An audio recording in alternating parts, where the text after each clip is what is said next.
5h56 ce matin, des militants de Greenpeace se sont introduits sur le site de Fessenheim. 56 personnes au total. Ils se sont installés sur le toit et ont déployé une banderole. Dès l'alerte donnée, 300 gendarmes dont les hommes du GIGN auraient été déployés.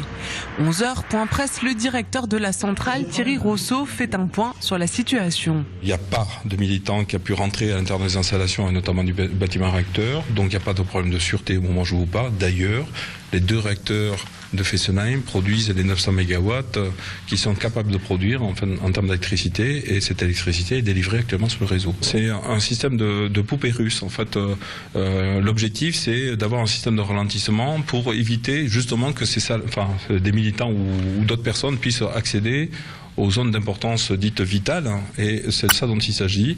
Et aujourd'hui, il n'y a pas de militant qui a pu rentrer à l'intérieur du bâtiment d'auxiliaire nucléaire ou du bâtiment réacteur. 11h15, les militants Greenpeace entament une deuxième action sur le canal qui borde la centrale. Une quinzaine de militants sont encore sur le dôme. De l'autre côté, les interpellations continuent. Sur 56 militants, 38 auraient été interpellés aux alentours des 11h. Sur le reste des militants, on est en contact avec eux, la gendarmerie est en contact, mais ils sont soit enchaînés, soit dans des lieux qui sont pas très sécurisés, en hauteur, etc.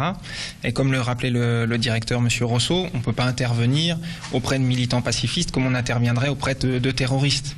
Donc il faut qu'on prenne toutes les mesures de sécurité pour pouvoir les évacuer et les interpeller par la suite.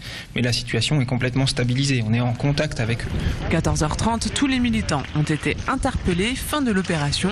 3 se seraient blessés au cours de leur action.